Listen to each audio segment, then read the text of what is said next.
The headlines, the issues impacting you and your family this week in Cincinnati on 9 on Your Side. Good morning and welcome to This Week in Cincinnati. I'm Craig McKee. First today, taking steps to tackle Cincinnati's housing and homeless problems. Recently, Cincinnati created a fund to help tenants facing eviction. It will provide emergency help for low-income people who would otherwise be homeless. And Cincinnati Council also voted to develop a fund to help with affordable housing and prevent homelessness.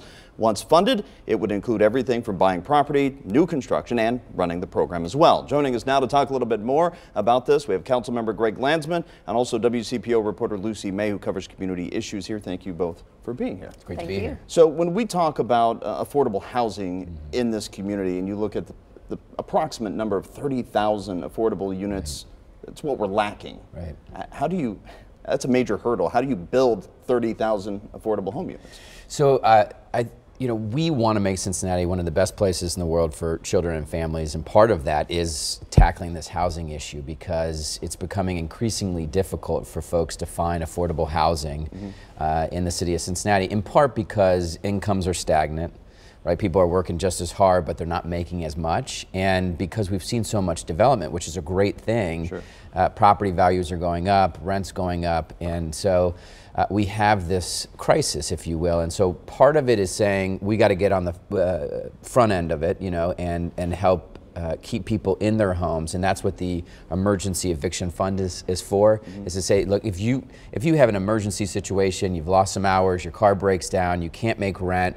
One time, here's some resources to keep you in your home, which is great for kids, right. Great for parents, and it saves taxpayers in the long run because you don't have to spend as much on the more expensive affordable housing issue of units, creating new units. Okay. But that's a big piece of what we do also have to do, which is to ensure that when we do more development, we are making the necessary allotment in terms of affordable units so that working families can afford to live in the city of Cincinnati. When you look at the $700,000 figure that hasn't been voted on yet, right. So that the fund is created but right. no money's in it, yeah. Where do you find $700,000? So the mayor has identified resources associated with we own our railroad,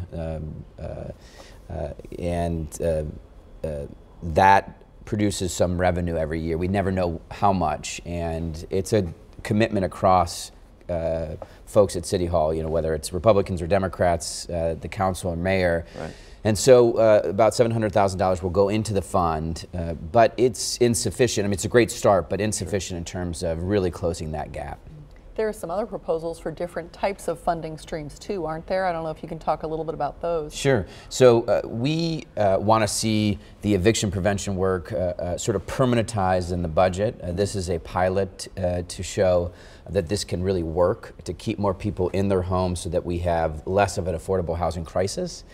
But in the meantime, Councilmember Mann, for example, has proposed an effort to provide some additional regulation on short-term rentals, so the Airbnb type of right. Programs, and it would be taxed at a level that's about half of what's taxed in terms of the hotels. So if you stay in a hotel, that's about 14%. If you choose Airbnb and the short-term rental, that would be 7%. Those dollars would go to affordable housing.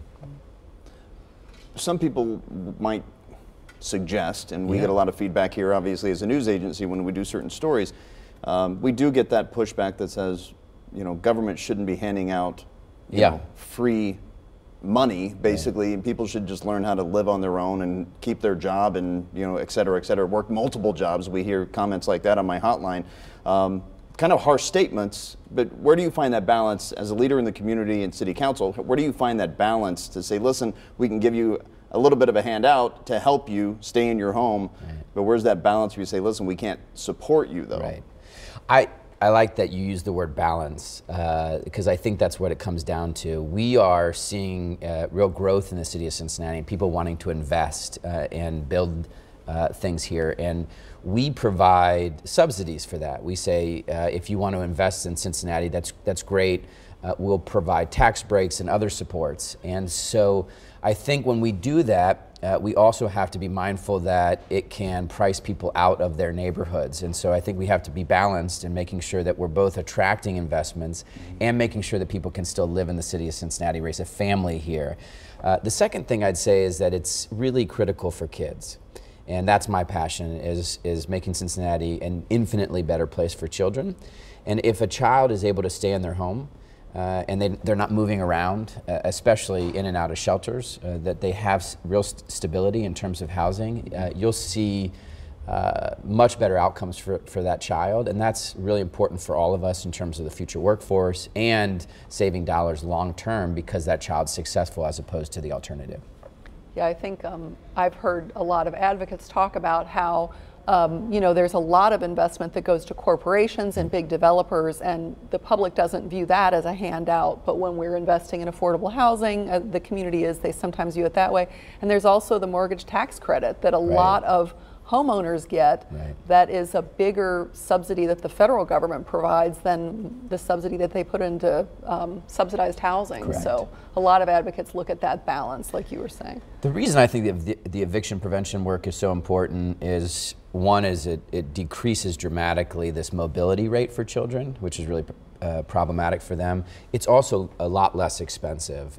So if you can deal with that emergency situation, keep somebody in their home and their job, you save a lot of money long term. What are the parameters for those who can actually apply for this? Is there an income level? Is it based on federal status or state level? So we are partnering, or will partner with an experienced nonprofit that's been doing this for a long time, has a proven track record. That nonprofit will be selected in the next few weeks.